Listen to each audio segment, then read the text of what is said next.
ایک شخص اللہ کے نبی کی خدمت میں حاضر ہوا، آ کر عرض کرتا ہے کہ یا رسول اللہ، میں آپ پر ایمان لاتا ہوں لیکن میرے اندر بہت سے گناہ ہیں، میں سارے گناہوں کو چھوڑ نہیں سکتا۔ پوچھا گیا کہ تیرے اندر کون کون سے گناہ ہیں؟ اس نے جواب دیا کہ مجھے چوری کرنے کی عادت ہے، مجھے زنا کرنے کی بھی عادت ہے، مجھے جھوٹ بولنے کی بھی عادت ہے، اور بھی میرے اندر بہت سے گناہ ہیں۔ میں آپ پر ایمان بھی لاتا ہوں لیکن میں گناہ بھی نہیں چھوڑ سکتا۔ تو اللہ کے نبی نے فرمایا جھوٹ چھوڑ دو۔ تھوڑی دیر تو وہ سوچتا رہا کہ چوری چھوڑنا بڑی مشکل بات، زنا چھوڑنا بڑی مشکل بات، جھوٹ چلو چھوڑ دیتے ہیں، یہ ایک چھوٹا سا گناہ ہے۔ اس نے اللہ کے نبی سے وعدہ کیا اور واپس چلا گیا۔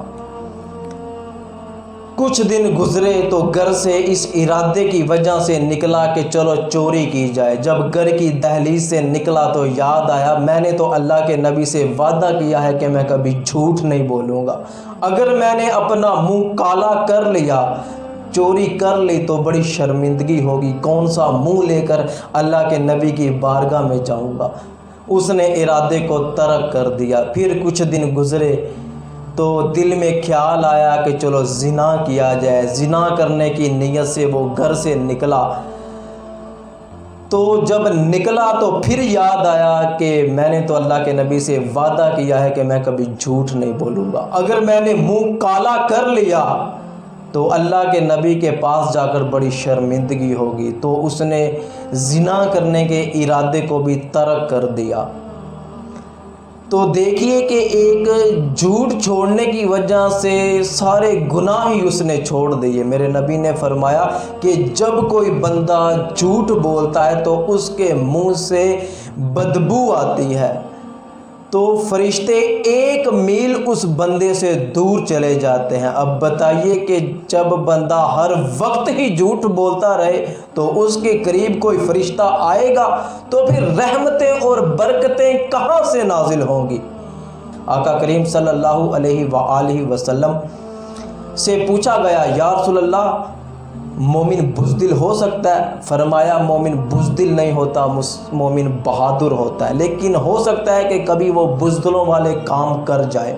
پھر پوچھا گیا یا رسول اللہ، مومن بخیل ہو سکتا ہے؟ فرمایا مومن بخیل نہیں ہوتا، مومن سخی ہوتا ہے، لیکن کبھی ہو سکتا ہے کہ وہ بخیلوں والے کام کر جائے۔ پھر پوچھا گیا یا رسول اللہ، کیا مومن جھوٹا ہو سکتا ہے؟ تو اللہ کے نبی نے فرمایا کہ اگر وہ میرا امتی ہے تو وہ کبھی جھوٹا نہیں ہو سکتا۔ تو حضور کے اس فرمان کے مطابق اپنے آپ کو دیکھیے کہ ہم زندگی میں کس کس جگہ سچ بولتے ہیں اور کس کس جگہ جھوٹ بولتے ہیں۔ حضرت حاتم اعصم رحمۃ اللہ علیہ فرماتے ہیں کہ جھوٹے لوگ جب جہنم میں جائیں گے تو ان کی کتوں کے ساتھ شکل بدل دی جائے گی، جو غیبت کرنے والے ہوں گے ان کی شکل بندروں کے ساتھ بدل دی جائے گی، اور جو حسد کرنے والے ہوں گے ان کی شکل سور کے ساتھ بدل دی جائے گی۔ یہ گناہوں کے جہنم میں عذاب ہوں گے کہ شکلیں کتوں، سور اور بندروں کے جیسی بنا دی جائیں گی۔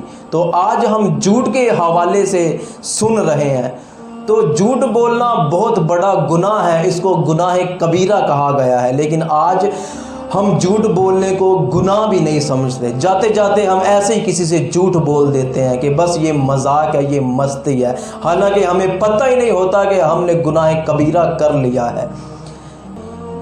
تو اپنی زندگی میں سیدھی سیدھی اور سچی سچی بات کرنے کا مزاج پیدا کرو۔ اس کا فائدہ یہ ہوگا کہ ہماری ٹینشنیں ختم ہو جائیں گی، جو ہمارے اندر خوف رہتا ہے وہ خوف ختم ہو جائے گا۔